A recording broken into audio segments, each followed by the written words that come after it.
Chào mừng các bạn đã quay trở lại video tiếp theo trên kênh Hormone TV của mình nha.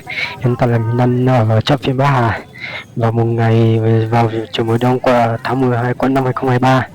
Và bây giờ các bạn đang theo cho mình đi xuống để xem chợ phiên Bắc Hà có những gì nhé.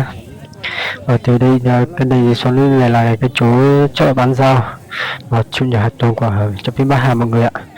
Thấy cũng có nhiều đặc sản Tây Bắc, cũng có nhiều đặc sản và cũng có rất là nhiều loại để buôn bán ở đây, trao đổi hàng hóa, trao đổi nhau để cho qua những người biết đến và những người chưa biết đến mọi người ạ.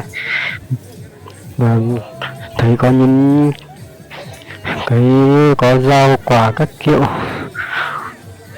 rau quả và vân vân và nhiều thứ còn mình chưa biết hết mọi người ạ, nên mọi người cũng xem cùng mình xem đây có như gì nhé. Và đặc biệt là đây là một cái phiên chợ lớn nhất của Tây Bắc, mong mọi người cũng xem qua và cùng mình đi xem xong thời gian này có thay đổi, có khác gì với mấy năm trước về không mọi người ạ. Đây gồm có những đậu Hà Lan này rất là nhiều, và bên cạnh đó cũng có rất là nhiều rau cải các kiểu nữa mọi người, có ớt này, rất là nhiều loại. Mình đi một lượt để qua cho mọi người xem qua, nếu kiểu mình đi hơi nên thì mong mọi người cố gắng xem và thông cảm cho mình nhé. Và trong cái phiên chợ này thì vẫn có một số người cũng lại ở trên chợ đêm Bắc Hà vào chủ nhật hàng tuần nữa mọi người ạ. Thì mình sẽ đến đây qua cho mọi người xem. Đây là một cái phiên chợ họp vào chủ nhật và cũng là một cái phiên chợ rất là nổi tiếng ở Tây Bắc và một trong những địa điểm du lịch của tỉnh Lào Cai mọi người. Và như ai chưa đến chợ phiên Bắc Hà thì nhân chân lên đến với mọi người. Trong mùa này thì cũng khá là lạnh thật, nhưng mà nhiều loại cũng có nhiều du khách lên để tham quan. Đấy, mọi người thấy không, có rất là nhiều thứ, có rất là nhiều. Và bây giờ trên này mình đang hướng về cái sân khấu của chợ đêm Bắc Hà, và chợ đêm Bắc Hà thì thường là diễn vào tối thứ Bảy hàng tuần nha mọi người.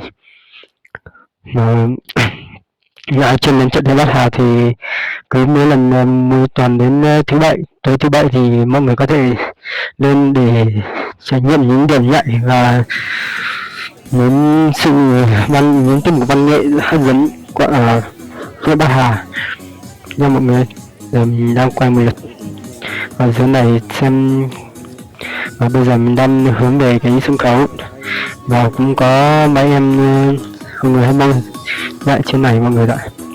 Và mọi người cũng thấy chứ, bây giờ mình đang ở chỗ như hướng sân khấu này, với lại mình cũng đang ở xa không đến gần được, mọi người ơi thông cảm cho mình nhé. Sân mai bạn ở nhận cũng khá là ok và đẹp và rất là tự tình nhẹ trên sân khấu trước mặt đám đông mọi người ạ.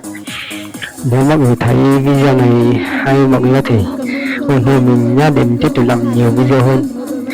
Và mọi người cứ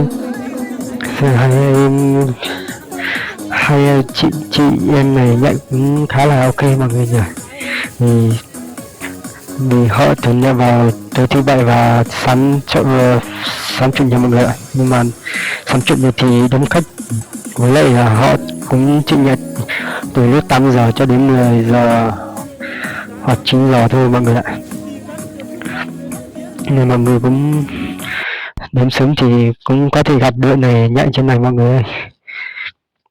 Và cũng khá là nhạy, cũng rất là điều và khá là tự tin, nhạy cũng ok, nhạy đẹp mọi người nhỉ. Và rất là nhiều thứ mình còn chưa biết đến hết, và mình sẽ cố gắng quay rất là nhiều video và cố gắng nói nhiều hơn để tiếp thu sự phát triển của người dân tộc Hormone của mình trên Bắc Hà nhé mọi người. Đây là đội của xã Bản Phố, huyện Bắc Hà, thị Lào Cai, và đội này cũng thường là nhận vào tối thứ Bảy và lại sáng chủ nhật mọi người nhé. Và cũng rất là đông du khách để nhìn hướng về nhưng cũng không đông bằng tối chủ nhật tối thứ bảy mọi người ạ. Tuy là mình giọng mình nói không hay là như thế nào thì mọi người cũng thông cảm và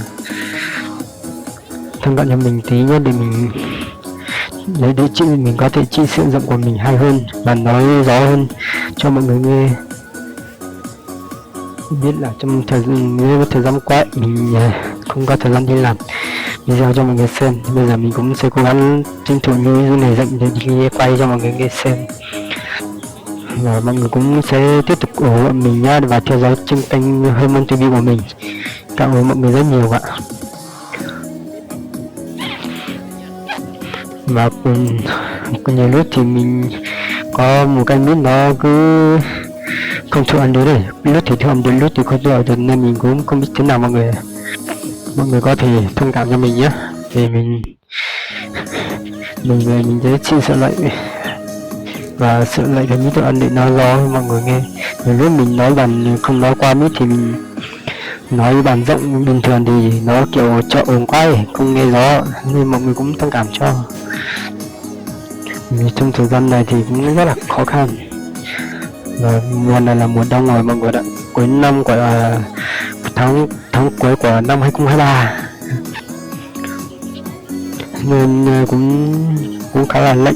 Nếu là anh lên Bắc Hà chơi cũng phải tranh thủ áo khoác vào nhá, kẹo tí lại lên lạnh quá rồi cái lại mua áo khoác mặt. Cũng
đến đây là miếng lại không tâm rồi mọi người ơi, nếu nó có chỉ nghe được nhầm một đứa bạn thôi như mọi người thông cảm cho nhé. Đến đây là cũng kết thúc, mong mọi người ủng hộ mình và tiếp tục làm video mới.